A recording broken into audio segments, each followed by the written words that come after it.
Hello नमस्कार, स्वागत आहे तुमचं आपल्या नवीन एका व्हिडिओमध्ये। तर आता पहाटेचे वाजलेले आहेत 4:30। आता मी तुम्हाला इथून पुढचा पूर्ण व्हिडिओ तुमच्यासोबत शेअर करत आहे। सो तुम्ही व्हिडिओ स्किप न करता शेवटपर्यंत नक्की पहा। आणि पहाटे लवकरच आम्हाला जायचं होतं बाहेर, त्याच्यामुळे जी आपली बकरी आहे त्यांना पीठ चारून घेतलं। तुम्ही पाहू शकता सगळीकडे असा अंधारच आहे। 5च्या दरम्यान त्यांना लवकरच पीठ वगैरे चारून घेतलं होतं आणि त्यांची जागासुद्धा बदलली। तर त्यानंतर ना मी प्रवासाला निघालो। अगदी पहाटेचा प्रवास खूप छान असा वाटतो। तर आम्ही दर्शनाला जिथे गेलो होतो तिथे म्हणजेच माहेरचे जे लक्ष्मी मातेचं मंदिर आहे तिथे दर्शनाला गेलो। तर तुम्हाला हे जे व्हिडिओ काढला आहे तो उन्हाचा काढलाय, म्हणजे ज्या येतानाच्या टायमिंगचा। आम्ही तिथे गेल्या अगदी मंदिरात कोणीही नव्हतं, निवांत छान असं आमचं दर्शन झालं। तर व्हिडिओ तुमच्यासोबत लेटनी पोस्ट होत आहे कारण की पावसाचं सुद्धा इकडे वातावरण आहे आणि मोबाईलला अजिबात रेंज नाही, त्याच्यामुळे व्हिडिओ तुमच्यासोबत लेटनी शेअर करत आहे। त्यानंतर मम्मीच्या घरी आल्यावर तिने नाश्त्यामध्ये मस्तपैकी पोहे आणि चहा बनवला होता। तिची जी चालू कामे आहेत ती बंद ठेवली कारण की आम्हाला तिथून लगेच निघायचं होतं। साईला आम्ही नेलं नव्हतं। मम्मीने देखील छान अशी पूजा केली होती देवांची, कारण की त्या दिवशी पौर्णिमा होती आणि सकाळीच तिची देवपूजा वगैरे झाली। तर साईला मामाने बड्डेच्या दिवशी दिलं नव्हतं। हे जे आहे स्टडी टेबल तर तो मीच मागवलं होतं, पण त्याचे पैसे त्याच्या मामाने पे केले होते कारण की त्याला गाडी घ्यायची होती जी किती मोठी असते ती चार्जिंगची। पण मी म्हटलं सध्या ती गाडी नको, कारण की आमच्या इथला रस्तासुद्धा चांगला नाही आहे आणि साईसुद्धा आता शाळेत जातो, त्याच्यामुळे ती गाडी रहित केली। मग आपला स्टडी टेबलच घेतला। त्यानंतर दुपारी 11:30पर्यंत सगळी कामे आवरली आणि मग साईला सुट्टीच होती, तर आम्ही दोघं पण बकरी घेऊन गेलो होतो कारण की साईला सांभाळायला घरी कोणी नव्हतं। मग अगदी घराजवळच जिथं हिरवळ आहे तिथेच घेऊन गेले होते।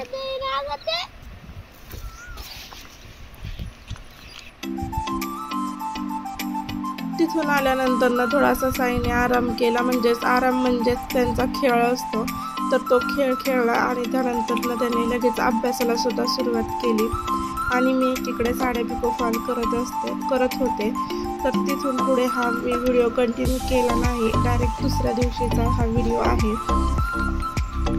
जो आपल्या रानात भुईमूग काढला होता त्याचा पाला तिथेच गोळा करून ठेवला होता, कारण की तो आपल्याला घरी आणायचा आहे।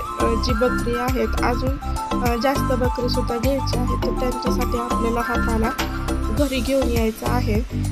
तर आम्ही 3-4 जण रानामध्ये गेलो होतो पाला गोळा करण्यासाठी। तर लहान मुलांना गाड्यांची खूप क्रेज असते की मला अशी गाडी पाहिजे। तसं साईला सुद्धा गाड्या चालवायला आवडतात, पण खास करून तो ट्रॅक्टर, त्याला हा छोटा ट्रॅक्टर असल्यामुळे त्याला चालवायला खूप आवडतो।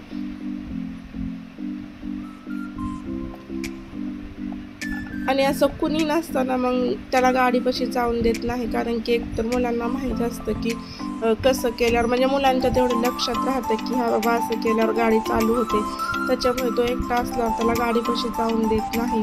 आणि असे त्याचे पप्पा काका वगैरे कोणी सोबत असला की तो ट्रॅक्टर चालवतो। त्यानंतर ना आम्ही हा सगळा भुईमुगाचा जो पाला आहे जो की वाळला होता तो सगळा गोळा केला आणि त्यानंतर ना घरी आणला, कारण की आता लवकरच पावसाळा सुद्धा चालू झालाच आहे। कुठे कुठे पाऊस पडतो तर कुठे नाही, तर त्यामुळे मग जनावरांच्या खाण्याची सोय पण करून ठेवावी लागते। तर आमच्या शेतातच जांभळाचं झाड आहे आणि ती जांभळं म्हणजे अगदी वर असल्यामुळे ती व्यवस्थित काढावी लागतात, कारण की ती जर झोडपून काढली तर त्याचा उपयोग होत नाही। अगदी ते खाली पडल्यानंतर ना ते घाण होऊन जातात, त्याच्यामुळे जांभळं ही वर झाडावर चढवूनच काढावी लागतात। आणि या झाडाकडे आम्ही दुर्लक्ष केलं, कारण की घरापासून बरेचसे लांब झाड आहे आणि त्याच्यामुळे त्याला जास्तीचे असे किडे वगैरे झाले होते। म्हणजेच अगदी क्वचितच जी जांभळं ती खाण्यासाठी चांगली होती, बाकीची मात्र खराब झाली होती। तर ती मिस्टरांनी वर चढून अगदी व्यवस्थित अशी थोडीफार काढून घेतली। आता घरी गेल्यावर स्वच्छ पाण्याने ती धुवून मगच खायची, कारण की मग त्यातले जे खराब वगैरे जांभळं आहेत ती काढून घेतली, कारण की साईचं कसं जांभळं आहेत म्हणल्यावर दिसेल ते खायचं, लहान मुलांना ते कळत नाही, त्याच्यामुळे मग त्यातली मी जांभळं निवडली देखील होती. आणि त्यानंतर पुन्हा संध्याकाळ 4 ते 5चा टाईम झाला की पुन्हा यांना चरायला न्यावं लागतं. आणि अगदी आमच्या वस्तीमध्ये सगळीकडेच हिरवळ आहे, पावसामुळे बऱ्याच ठिकाणी अशी हिरवळ होतेच. तर बकरी चारून गेल्यानंतर अगदी पावसाचं वातावरण झालं होतं, त्याच्यामुळे बकरी लगेच घरी आणली. तर अशी गुरांसाठी मगासुद्धा आम्ही आणून ठेवली होती. तर जो भुईमुगाचा पाला आहे तो व्यवस्थित झाकून घ्यायचा होता. सध्या तरी हा असंच टाकलेला आहे, पण नंतर त्याची हे लावणार आहे, म्हणजे तो व्यवस्थित असा रचून देखील ठेवणार आहे.